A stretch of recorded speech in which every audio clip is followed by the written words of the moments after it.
പല കുടുംബങ്ങളിൽ കേട്ട് വന്ന ഒരു കാര്യമാണ്. ഇപ്പോൾ രണ്ടുപേര് കല്യാണം കഴിച്ച് വർഷങ്ങളായിട്ട് അവർക്ക് കുട്ടികളില്ലായത് ഇരിക്കുന്ന കാര്യം. അവർ പല ഹോസ്പിറ്റലിൽ പല ഡോക്ടറിനെ കൺസൾട്ട് ചെയ്ത് പല ടെസ്റ്റുകളൊക്കെ ചെയ്തിട്ടായിരിക്കും വരുന്നത്. പക്ഷെ അവർക്ക് യാതൊരു തരത്തിലുള്ള ആരോഗ്യ പ്രശ്നങ്ങളൊന്നും ഉണ്ടാവില്ല നിലവിൽ.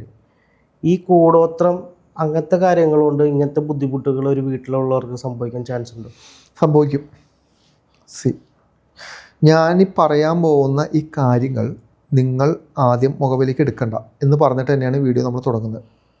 എന്തുകൊണ്ടാണെന്ന് പറഞ്ഞു കഴിഞ്ഞാൽ പലതും മെഡിക്കൽ കണ്ടീഷൻ ആവാം.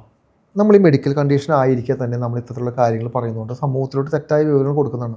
അതുകൊണ്ട് നിങ്ങൾക്ക് ഇങ്ങനെ ഒരു പ്രശ്നം ഉണ്ടെങ്കിൽ, നിങ്ങൾക്ക് കുട്ടികളില്ലെങ്കിൽ, നിങ്ങൾ ആദ്യം മെഡിക്കൽ പോയി ചെക്ക് ചെയ്യുക. മെഡിക്കൽ പോയി ചെക്ക് ചെയ്ത് IVF പോലുള്ള കാര്യങ്ങൾ ചെയ്ത് തുടങ്ങിയുള്ള കാര്യങ്ങൾ ചെയ്തിട്ട് ഫലം ചെയ്യുന്നില്ലെങ്കിൽ മാത്രം സ്പിരിച്വൽ കാര്യത്തിലോട്ട് എടുത്ത് വെച്ചാൽ മതി. അല്ലെങ്കിൽ നമ്മൾ സമൂഹത്തിലോട്ട് തെറ്റായ ഇൻഫർമേഷൻ കൊടുത്തെന്ന് പറയും. ഇതിനെല്ലാം പോയിട്ടും നടപടി ആവാത്ത കാര്യങ്ങൾ നടക്കാത്ത ആളുകൾക്ക് വേണ്ടിയിട്ടുള്ള മാത്രമുള്ള വീഡിയോ ആട്ടത്. ശരി, കൂടോത്രം ബാധിച്ച് കഴിഞ്ഞിട്ട് അതല്ലെങ്കിൽ കൈവിഷം ഉള്ളിൽ ചെന്നാൽ, കൈവിഷമോ അല്ലെങ്കിൽ മറ്റെന്തെങ്കിലും തരത്തിലുള്ള ലേപനങ്ങളോ അതല്ലെങ്കിൽ ഭസ്മങ്ങളൊക്കെ ഉള്ളിൽ ചെന്ന് കഴിഞ്ഞാൽ ഇത് നമ്മുടെ പുരുഷന്മാരുടെ ബീജത്തെ അല്ലെങ്കിൽ സ്ത്രീകളുടെ അണ്ടത്തേക്ക് കയറി ബാധിക്കുന്നുണ്ട്. പൊതുവെ വേറെ ഒന്നും കൊണ്ടല്ല, ശരീരത്തിലോട്ട് ചെന്ന് കയറുന്ന പോയിസൺ ശരീരത്തിലെ എല്ലാ രീതിയിലുള്ള ഹോർമോണിൽ മാറ്റങ്ങൾ വരുത്തി അതിൻ്റെ അവയവങ്ങളിൽ ഏത് പർട്ടിക്കുലർ അവയവങ്ങളിലായിട്ടാണോ നമ്മൾ ശ്രദ്ധ കൊടുക്കുന്നത്. കൂടോത്രം എന്താണ്? ഉള്ളിലോട്ട് ചെന്ന വിഷാംശം എവിടെയാണ് പ്രവർത്തിക്കുന്നത്? നമ്മൾ എന്തിലോട്ടാണോ കൂടുതൽ അളവിൽ ശ്രദ്ധ കൊടുക്കുന്നത് ആ ശ്രദ്ധ കൊടുക്കുന്ന പോയിന്റിലോട്ട് ബ്ലഡ് സർക്കുലേഷൻ കൂടാൻ തുടങ്ങും. അതാണല്ലോ പൊതുവെ നമ്മുടെ ബോഡിയിൽ. അങ്ങനെ ആയിരിക്കുമ്പോൾ സമയത്ത് എന്ത് പറ്റുമെന്ന് പറഞ്ഞു കഴിഞ്ഞാൽ ലൈംഗികത എന്ന് പറയുന്നത് എല്ലാവർക്കും ആ ഒരു അവസ്ഥയിൽ നിൽക്കുന്നതാണ് എല്ലാ മനുഷ്യർക്കും.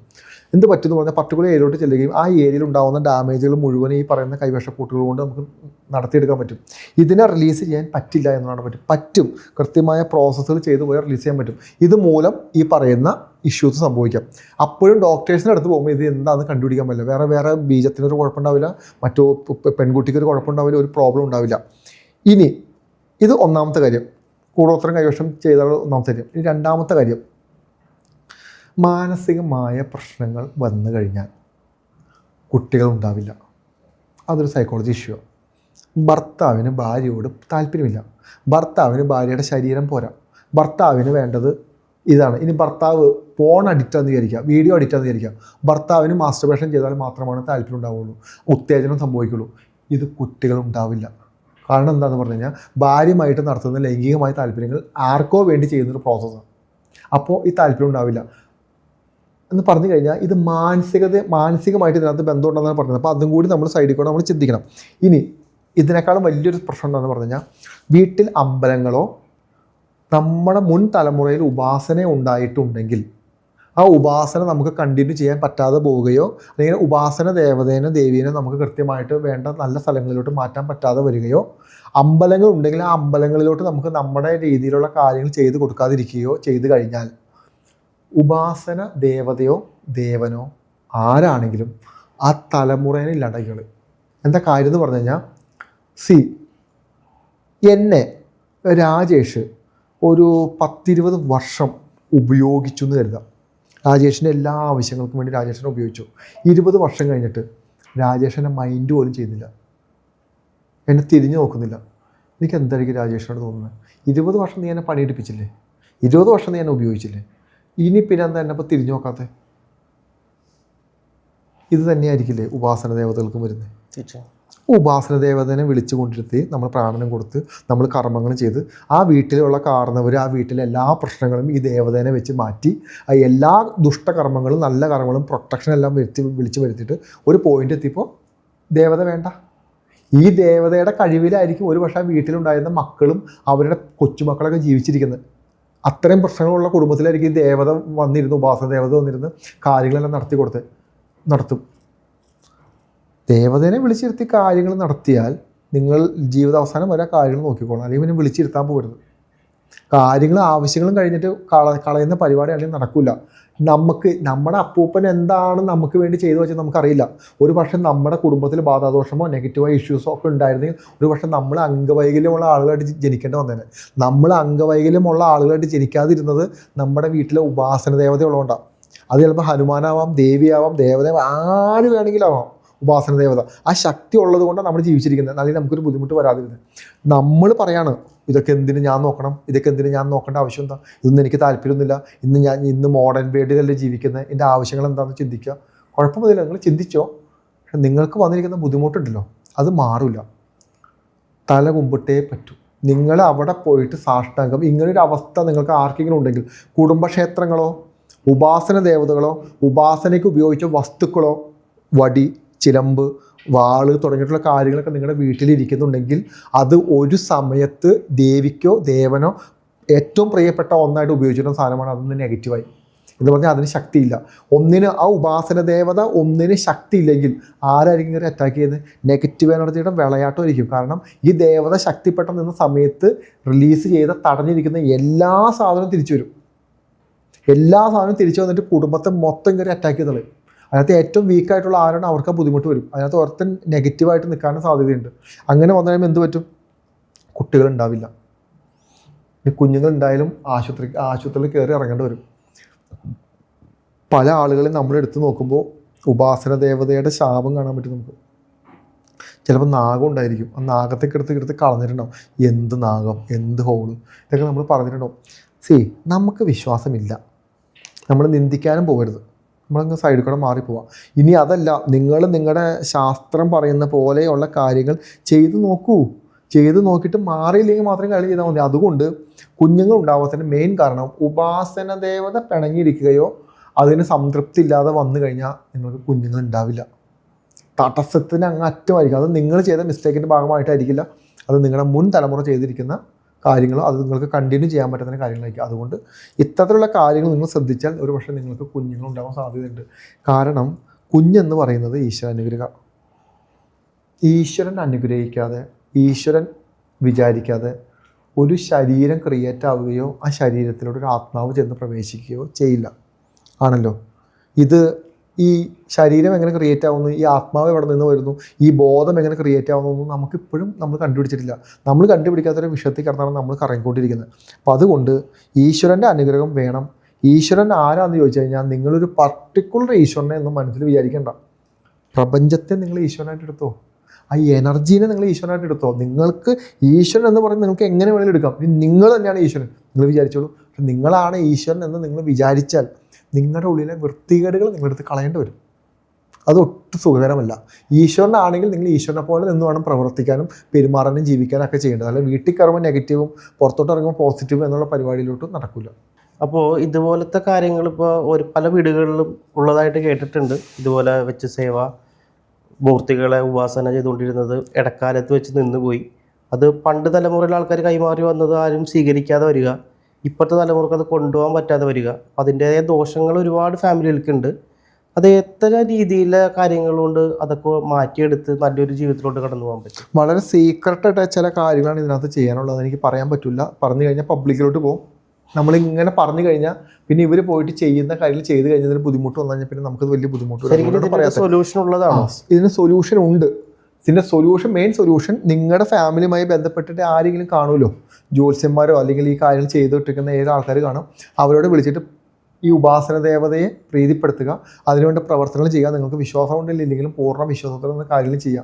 ഇതാണ് ഇതിനകത്ത് പെർമനൻറ്റ് സൊല്യൂഷൻ. ഇതിനകത്ത് ഇപ്പം ഞാനാണെങ്കിൽ ഇതിനകത്ത് പെർമനൻറ്റ് സൊല്യൂഷൻ അതാണ്. അതിന് പകരമായിട്ട് ചില കാര്യങ്ങൾ നമുക്ക് പറഞ്ഞു കൊടുക്കാൻ പറ്റും ചെയ്യാം.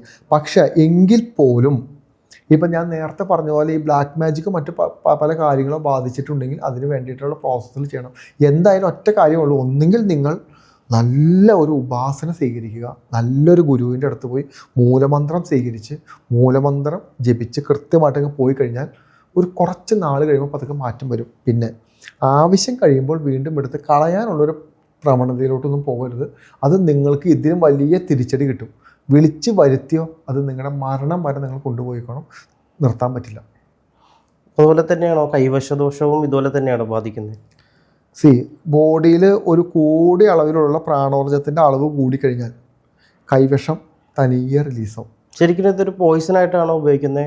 അല്ലല്ല, രണ്ട് രീതിയിലുണ്ടല്ലോ. കൈവശം നമ്മൾ പോയിസൺ മാത്രമല്ല ക്രിയേറ്റ് ചെയ്യുന്നത്, അതിൻ്റെ അകത്തോട്ട് എന്തോത്തരം കർമ്മങ്ങൾ ചെയ്യുന്നു. മന്ത്രം ജപിച്ച് നമ്മൾ ചെയ്തു വെക്കുന്നു. എത്രത്തോളം മന്ത്രങ്ങൾ അതിനകത്ത് ജപിച്ചിരിക്കുന്നത്, വെച്ച് കെട്ടാനും തല തല്ലാനും ഒരുപാട് പ്രോബ്ലംസ് ഉണ്ടാക്കാനും ക്രിയേറ്റ് ചെയ്യാനൊക്കെ നമ്മൾ ചെയ്യുന്നില്ലേ. എത്രത്തോളം ധാരണ ശക്തിയാണ് നമ്മൾ അതിനകത്ത് ഉപയോഗിക്കുന്നത്. ഇതെല്ലാം എനർജി ലെവലുള്ള കാര്യങ്ങളല്ലേ. കെമിക്കൽ ഒരു സൈഡിലുണ്ട്, പ്ലസ് ഈ കാര്യങ്ങൾ കൂടി ഇല്ലേ.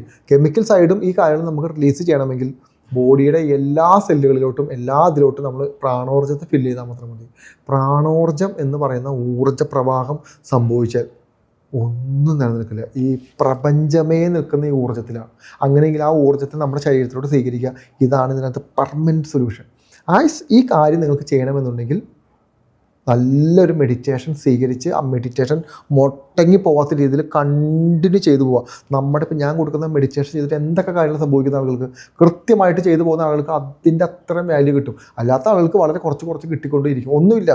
ഈ ലോകത്ത് കാണുന്ന എല്ലാ പ്രോസസ്സുകളും, എല്ലാ പ്രാർത്ഥനകളും, എല്ലാ മന്ത്രജപങ്ങളും പ്രാണോർജ്ജത്തെയാണ് ക്രിയേറ്റ് ചെയ്യുന്നത്. വേറെ ഒന്നും ഇവിടെ ക്രിയേറ്റ് ചെയ്യുന്നില്ല. ഉപാസന ദേവത എന്ന് പറയുന്നതും പ്രാണോർജ്ജമാണ്, ഊർജ്ജമാണ്. അത് ഊർജ്ജ പ്രോസസ്സാണ്. അത് നമ്മുടെ ദേവി എന്ന് പറയുമ്പോൾ നമ്മുടെ സങ്കല്പത്തിലാണ് നമുക്ക് പ്രത്യക്ഷപ്പെടുന്നത് മാത്രമേ ഉള്ളൂ. അതും ഊർജ്ജമാണ്. എന്ന് പറഞ്ഞാൽ ഊർജ്ജത്തിലാണ് ഇതെല്ലാം കണക്ട് ചെയ്ത് നിൽക്കുന്നത്. ആ ഊർജ്ജത്തെ നമ്മുടെ ശരീരത്തിലോട്ട് സ്വീകരിക്കാനും നമ്മുടെ ശരീരത്തിൽ ഓട്ടോമാറ്റിക്കായിട്ട് ഹീലിങ്ങിലോട്ട് പോകാനും അത് സഹായിക്കും നമ്മളിപ്പോൾ ദേവി ദേവന്മാരെന്ന് പറയുന്നുണ്ട്, നമ്മൾ പല അമ്പലങ്ങളിൽ പോകുന്നുണ്ട്, പ്രാർത്ഥന എത്തിക്കുന്നുണ്ട്, എല്ലാം ചെയ്യുന്നുണ്ട്.